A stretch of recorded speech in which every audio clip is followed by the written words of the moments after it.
Oh, I see it. Isn't it real? I know. Isn't that awesome?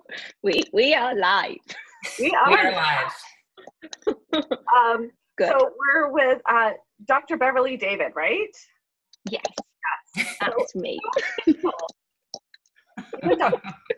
a long time for that, darn pickin'. A long time. People laugh at it, really. People will say, "What do we call you?" And I never really use the doctor. But I'll just say, you can call me Beverley or Bev or anything you want.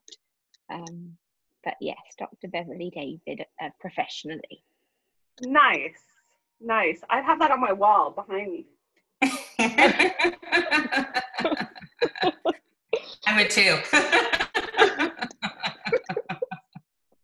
And you have your own website, or your own practice, right?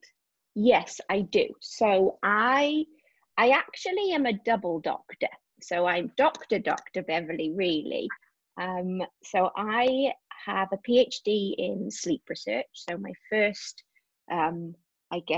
life was studying sleep research and understanding insomnia and where does our sleep go and how do we get it back. And then once I'd finished that PhD, I started realizing that there's a lot more to it and there's a lot more levels that I wanted to be able to explore. And so that's why I did my second PhD, which was then clinical psychology. And in Britain, we train across the lifespan, which I love. So we start with the very tiny babies all the way through the lifespan. So the little ones, the children, adolescents, adults, working adults, older adults, retiring adults, and then all the way through to end of life and grief. And then, of course, transition into, the next chapter. And then if we go full circle, we also help parents and want to be parents. And of course, what comes with that, losses and gains and things like that. So I came to Canada 5 years ago from the UK. I did all my training there. So my undergraduate, just normal psychology, and then a master's in health psychology, which has been really fascinating because, of course, I had to learn about pandemics and, all of this kind of the history of when health came and got us and how we repaired and how we watched the curves flatten. And so it's been quite interesting watching it now this many years on from learning that kind of stuff. And then, of course, the PhDs then led on from that. And then before moving, I had the privilege of working at the Children's Hospital in the UK, and that was the best job in the whole world, and probably the hardest thing to leave apart from my family.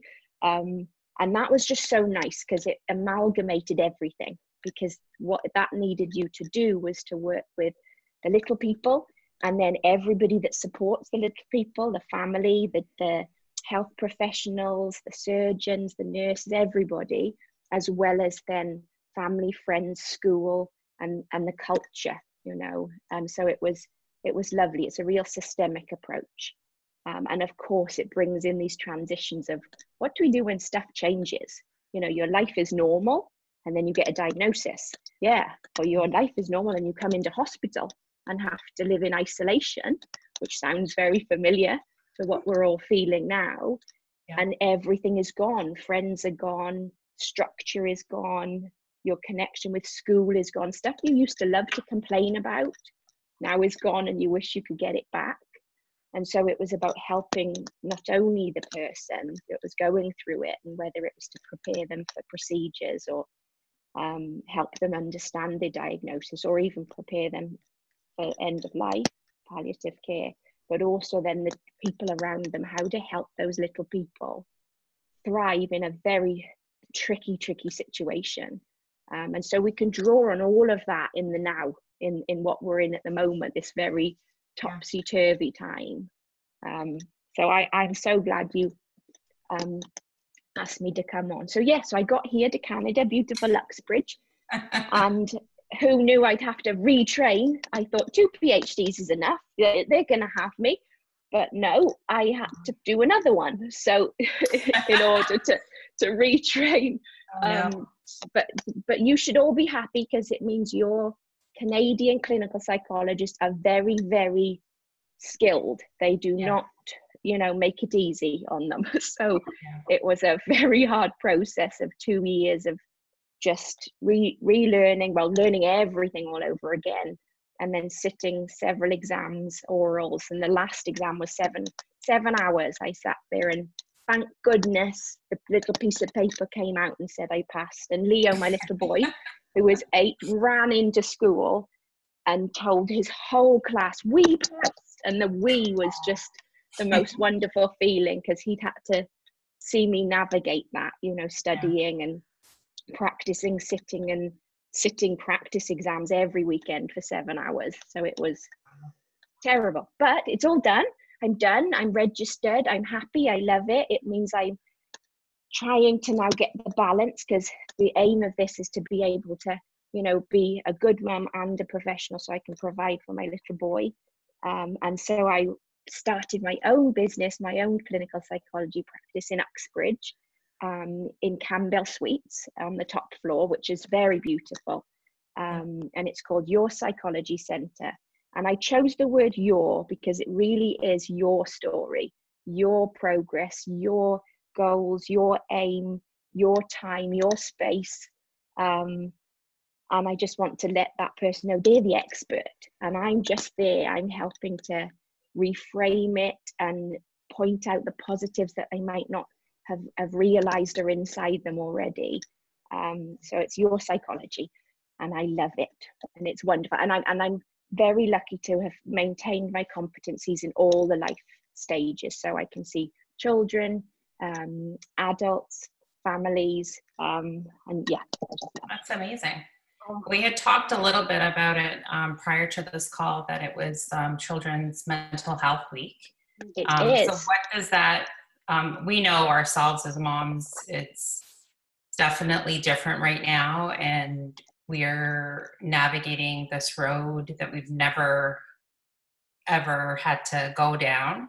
And even though we think our children right now are okay, how do we know that they're going to be okay, and is there anything that we can do for them? Yeah, it's really hard, isn't it? Because gosh, we wish we could mind read, you know. That's the first thing I tell people is I can't do that. But we do wish we could. We wish people could mind read us, because if only people knew what we needed, it would be so handy. And I wish we could look inside of our children and easily know what they need. But actually, sometimes there are just ingredients that we can go with. Now, as a clinical psychologist or psychologist, what we're looking for can sometimes be obvious. It can be on the outside of behavior, and we can think, yes, this absolutely looks like anxiety or sadness, and so it's visible. You can see somebody getting angry, but that's actually always the tip of the iceberg. And what we want to always be exploring is, well, why are they showing this behavior? So often it's the easiest thing if we get to see a behavior, because we can think, okay, they're acting differently, they're out of sorts, you know, they're sleeping all day, or they're biting their nails, or they're arguing all of the time. So you can see something is going on, and it almost gives you permission to think, okay, let's look at the why. Let's see if we can have a conversation and be gentle and open and in tune with them, and being alongside to say what's going on. The harder time is when they're not even displaying a behavior. So sometimes it's just gone inside. And I suppose how I should introduce this is, often I would draw something called the cognitive behavioral therapy loop. And at the top, we have thoughts. And the thoughts are the stuff that we can't mind read. Okay, but the thoughts are there. We can then have the feelings. And the feelings are the anxiety, the depression, the grief, the loneliness, the confusion, all of those feeling words that we know. The behavior part at the bottom, there's like 6 o'clock part of the model, that's where we see the stuff. We see the behaviors, and we can think, okay, what is this? And then we've got the last bit, the kind of 9 o'clock part of the model, that says the body. And now it can also turn up in the body for children and adults, all the way across the lifespan. We might start thinking, oh my gosh, I just have no appetite, or I have butterflies, or I just feel sick, or I have crampy tummy. We might get ulcers. We might actually get physical signs. Yes. I remember one of my first ever supervisors was brilliant. She said, how will I know when you're struggling? And I thought, what a brilliant question to ask somebody that you're teaching or mentoring. And I said, well, I won't tell you I am, but you'll see my lips dry up. You'll see my face go dry. And so physically, you can start showing some kind of evidence of not coping. Your sleep will go wonky. Your appetite will change. You might not look well. You might lose color. So we're looking for all of these. And then if you notice something that is out of the ordinary, we want to have the conversation. Okay, we want to be able to, first of all, be available to have noticed it. So that's the key, because we are all at the moment really, really busy as parents. And if we haven't had the time to set our eyes on our children, we might be missing this. We might think they're fine, you know, let's just let them sleep up in their bedroom the whole time because we can get on with our work. But we might be then missing the opportunity to say, is everything okay, darling? Equally, that's kind of a nice behavior. That's convenient. But if they're starting to behave in a way that is not so socially acceptable, if they're starting to fight with their siblings or be rude back to you, we have to be able to have that conversation and that room in ourselves to be able to think what's going on and not to just fire back. Now, before we begin any parent-child work, we have to think, how's the parent? Okay, so the first thing I always want to do is think, how rested are you? And the best way to describe this is when you hear any adult say, I've had it up to here. And we've probably always all heard, I've had it up here. And we flip. And it really is that you have nothing else to give. Okay, so we are all full at the moment, extra full. Okay, so we're often full anyway. We're full of thinking about work, thinking about the mortgage, thinking about the house, thinking about, you know, all of this. And then once we're so full, we have no room in ourselves. And we have to have room to be able to respond to our children. And so one reason people come to psychology is to give the stress to me instead. They offload. Or if you journal, you're journaling it onto a piece of paper. Or if you have good friends to talk to, you're able to express it.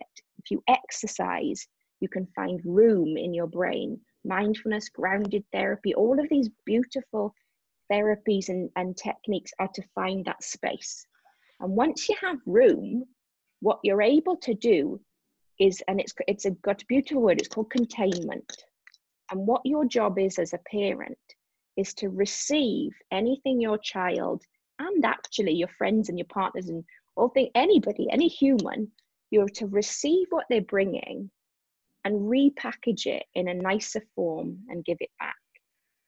If you haven't got room, you can't.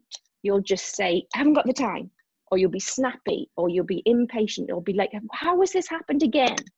You know, and a good example of when you get it right and you can see you could have got it wrong was like this morning, the door slammed. And for a moment, I wanted to say, Leo, don't slam the door.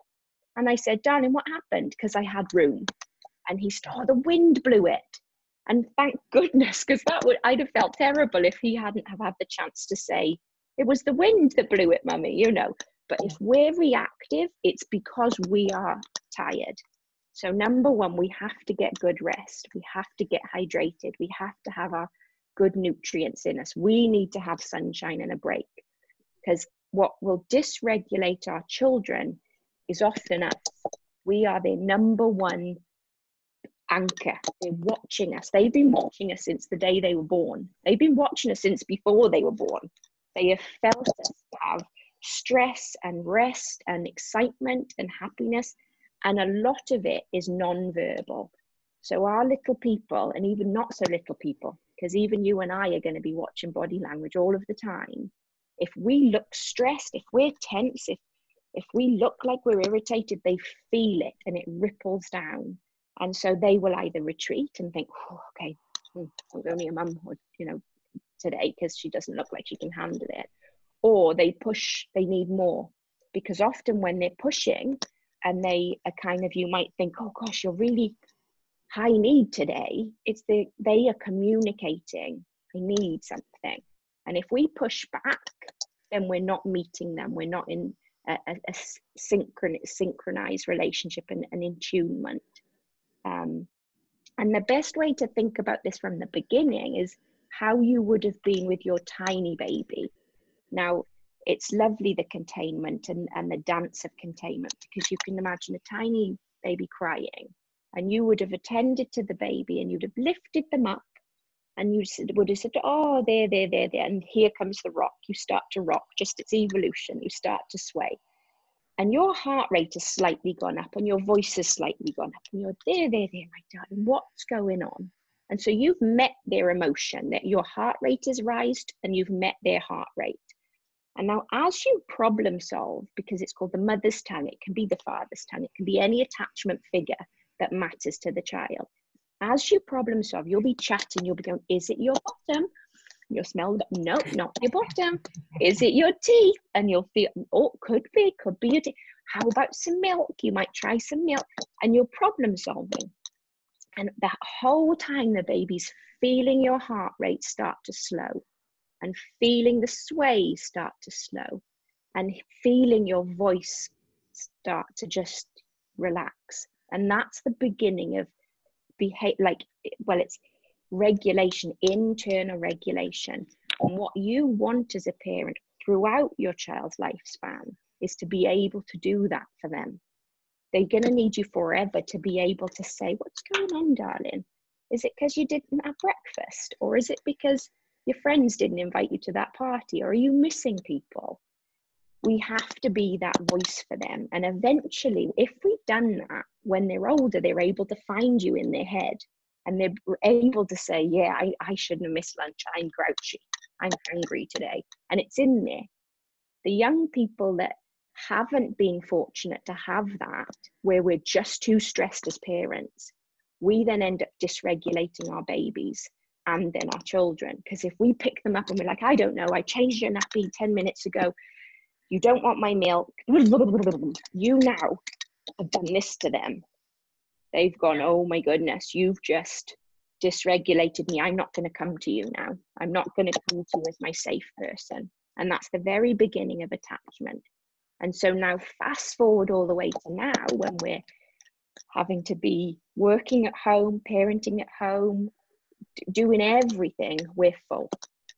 And we may quite like sometimes that they're out of the way on their screens or out, whatever they're doing. But we have to make sure we're putting in those anchors to say, we're safe.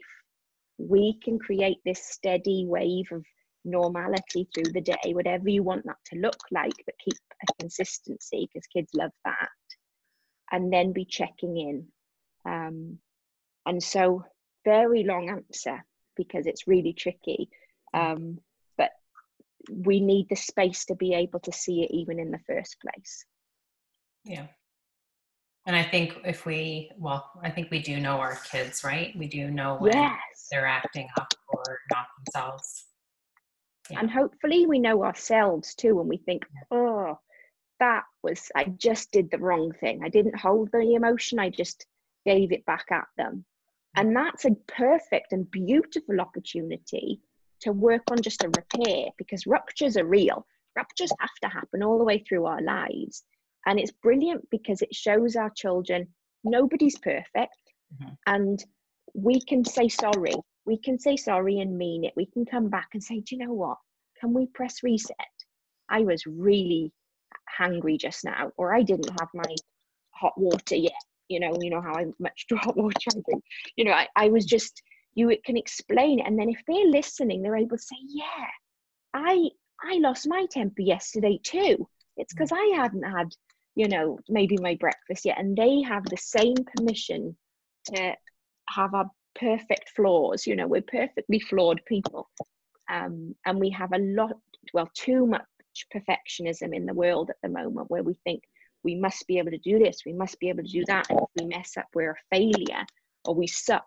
You know, the amount of time that I hear kids say I suck, and I'm like, oh my goodness, you know, part of falling down is the power of getting back up. And you know, we would never, if we thought we can't do anything, if we failed, we never have walked, because we fall the first time we try. And if we just didn't bother, you know, we'd never be where we are now.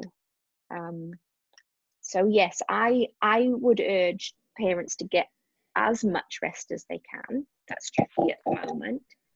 To put themselves at some kind of structure so that they know it themselves first, to think, okay, if we can, how can we do this? If there's more than one parent, can we somehow tag team if we're having to work? Could you get up a bit earlier and work there? Then we'll have a break, then I'll work there, then we'll have schooly time or whatever, wherever you want it to be, and then we'll have free time, because we still need to have some kind of predictable pattern to help the children to regulate themselves and ourselves, and to leave the phone, you know, in the house and just go out and have some fun. I'd say keep having things like family rituals. If it's a Friday night movie night, keep those. You know, Friday's important. The Saturday, everyone in bed together ritual, remember to do that. Don't let kind of the Monday to Friday leak into the weekend, because we really want the weekend to kind of recharge us. Think outside the box. One of my very good friends said that her little boy had noticed that mummy and daddy hadn't had a date for a while. And I said, well, why don't you suggest they take you, do a date? I said, you know, they could make dinner for you. You could have a date outside with candles. And they just ate it up.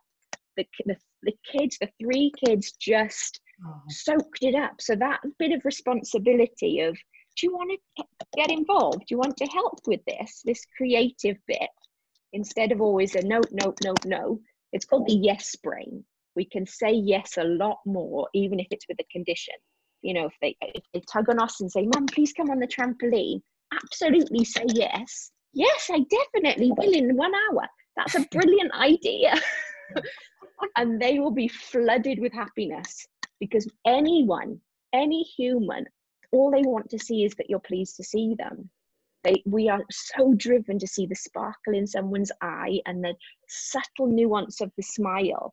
You know, you can see it. And if we're stressed and what they see is, oh gosh, they're home and I'm on Zoom, then they're just, you know, their balloon is popped straight away.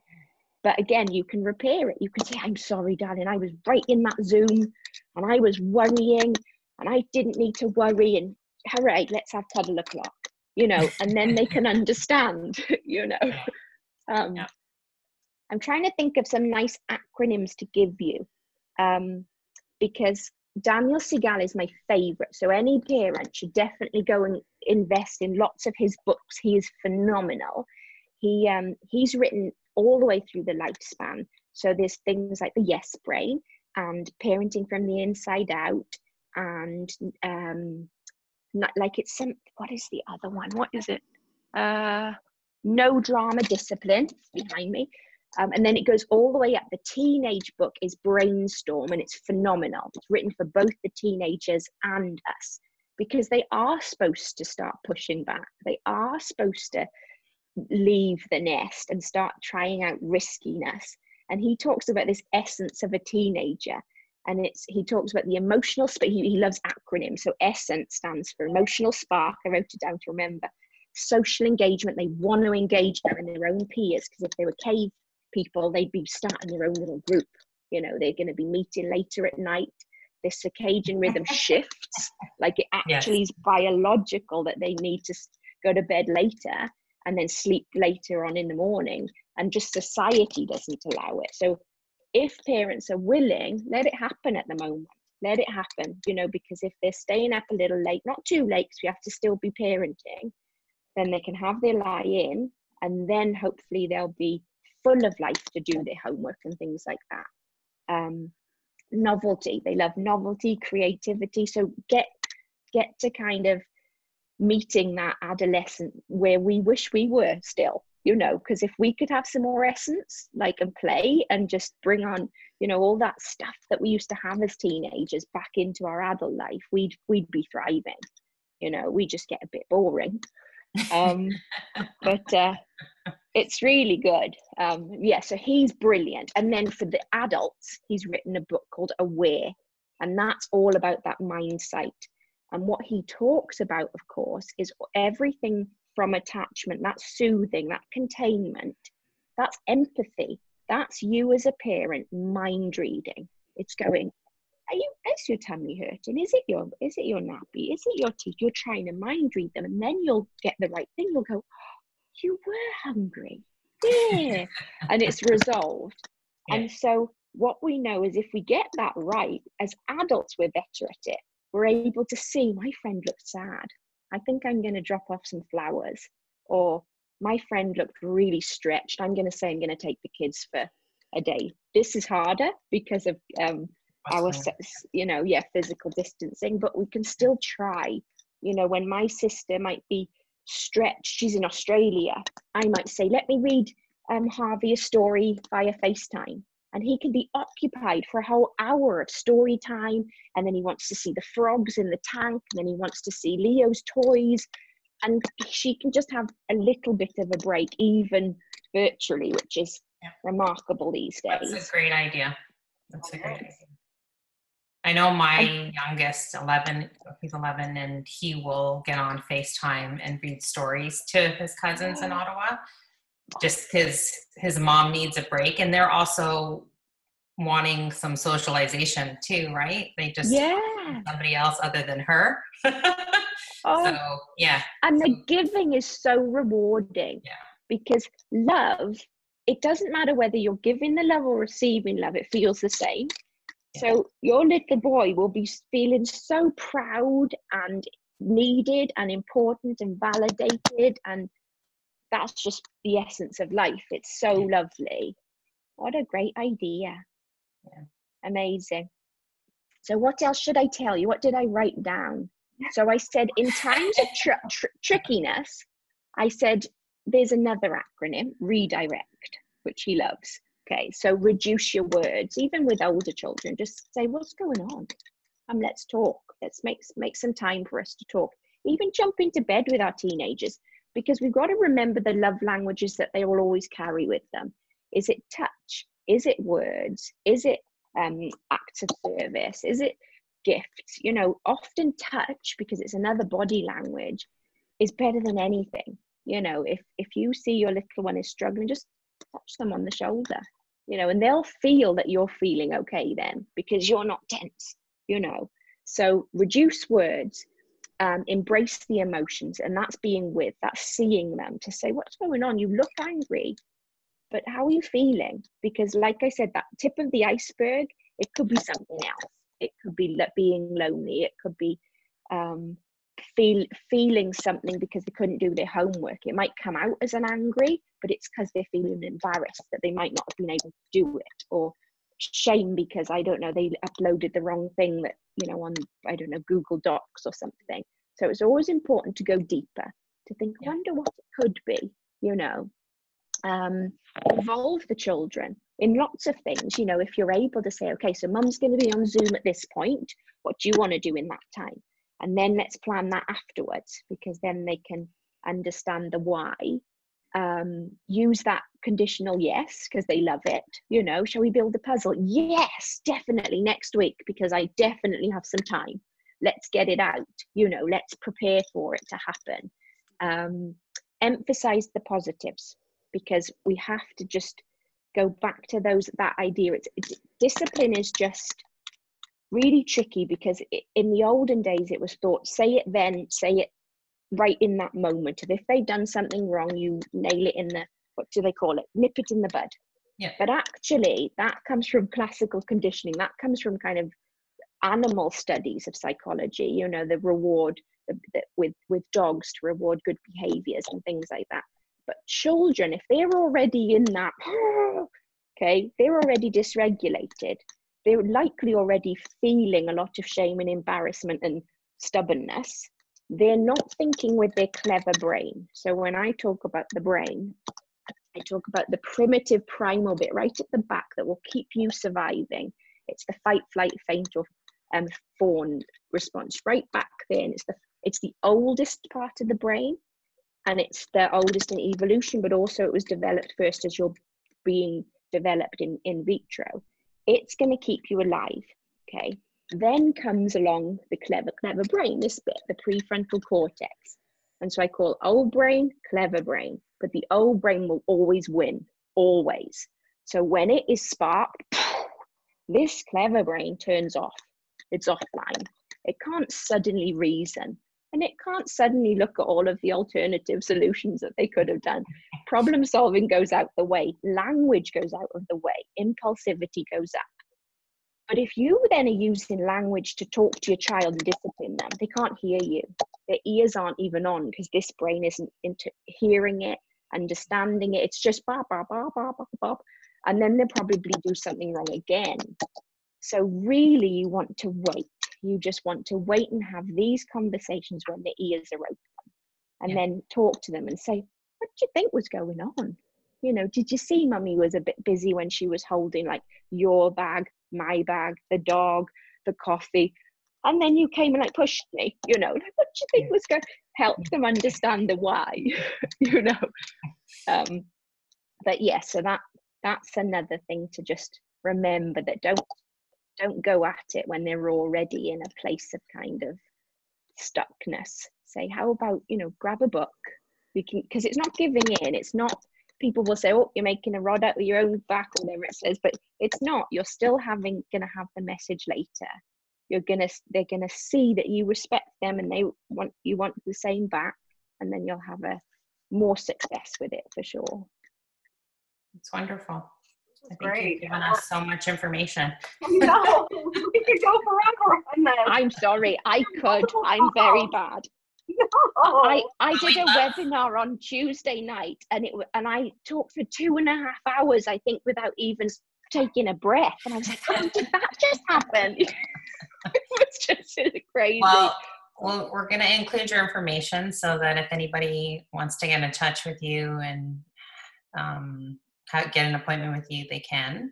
But we'd love to have you come back on and talk about sleep at some point if you're. I would love it, of course. I'll end with one thing. Okay. It's the ABC. The A is the antecedent, the B, which comes first. The B is the behavior that we'll see, and the C is the consequence. Yeah. And now often we'll see the behavior, and we'll see, oh my goodness, they've just drawn all over the counter. And we'll often have, maybe they'll get told off or whatever happens, but then they have your time. And then often you have this resolution and a cuddle. And if we work backwards and reverse engineer it, that was the A in the first place. They just needed you. So if you as parents can look out for that, you can avoid the B behavior. Like, you don't have to have it. You can just go straight for the let's have a cuddle o'clock time. Let's do it. And then you just don't have to get to the spot of a consequence. That's awesome. That's very sweet. Yeah. I love people.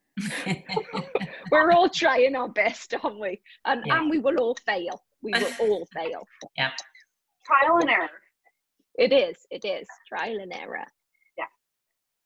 Well, thank you. You're welcome. Thank you so much for letting me come on. Thank you, Beverly. Okay. See you